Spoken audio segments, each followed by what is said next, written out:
CJ exit interviews taking place today. Obviously, when you look back on the season as a whole, obviously not the way I think you and the team envisioned it, but just take me through how you thought about the overall season this year.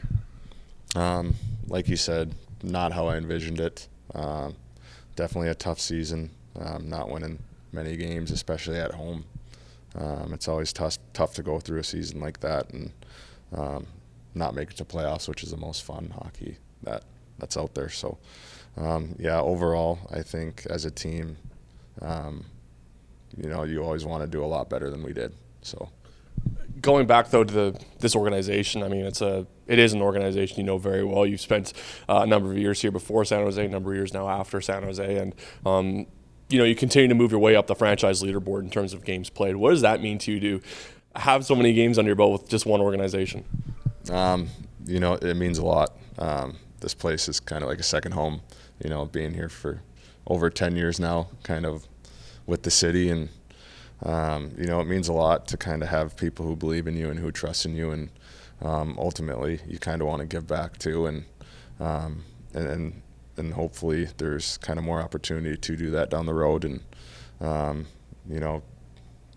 like you said, moving up that leaderboard, and it gives you kind of something else to play for too, and ultimately you just want to win games as you get older, and I think getting to playoffs next year, wherever, would be a kind of a full circle moment to kind of get back and kind of, ultimately win games and try to get a cup. And, you play to win, you kind of grow up kind of idolizing people who kind of, lift trophies at the end of the season, and you want to get there. So.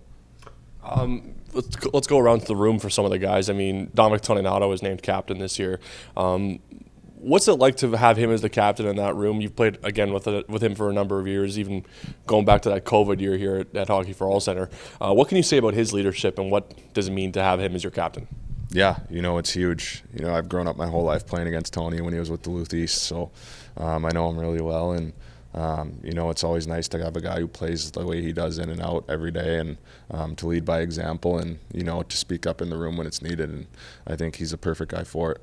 Fabian Wagner's a guy who comes into, obviously, played all his hockey in Sweden and then comes into his first pro year, and really sort of, after getting off to a couple strong games, really starts to find the back of the net. So what can you say about his development from when you saw him, maybe earlier on in the season to the player he's become today? Night and day.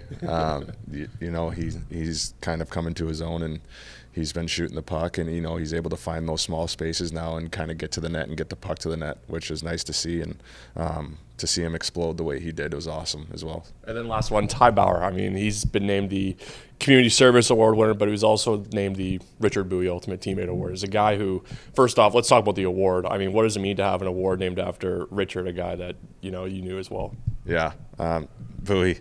Every time I came into the rink, he put a smile on my face, and that's just the type of guy he was, and the word's perfect for him.